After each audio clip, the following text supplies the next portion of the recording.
Their love for you is a fantasy.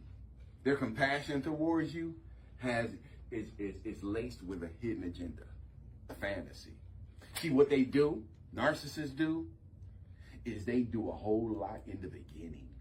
Oh, they're going to be the best thing since pockets in the beginning. They're going to take you everywhere you need to go. They're going to do everything you need them to do. They're going to let you borrow money. They're going to encourage you because that's the suck you in.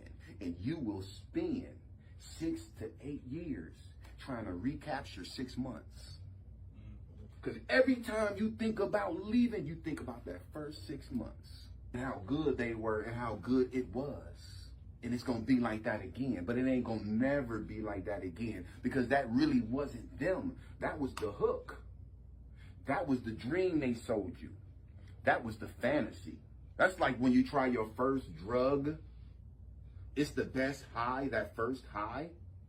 And then you spend 20 to 30 years trying to recapture that same high.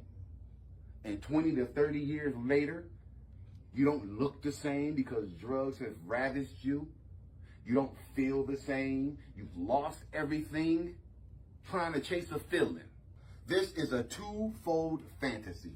On the first level is the narcissist. The narcissist lives on their own fantasy world or overblown self-importance. Remember the witch in Sleeping Beauty? Remember her? She lived in her own fantasy. And the only person she talked to was a mirror on the wall who co-signed her BS. That's a narcissist.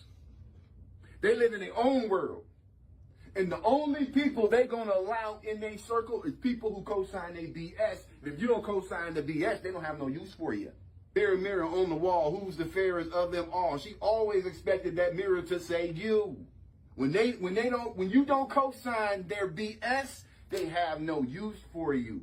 The second level is the empath, who is allowing themselves to be fooled by the narcissist fantasy. They are manipulated into focusing on saving the narcissist and believe they will receive love in return. They're doing all this because they eventually assumes that the narcissist is going to return the love, neither of which can nor will come true. The whole fantasy will be spun into a grand tragic romance of soulmates seeking to complete each other, when in truth it plays out more like a karmic lesson of this exactly everything love is not. You got a fantasy of what this relationship is. You got a fantasy of what this relationship gonna be, but in all actuality, your relationship is an example of what relationships should not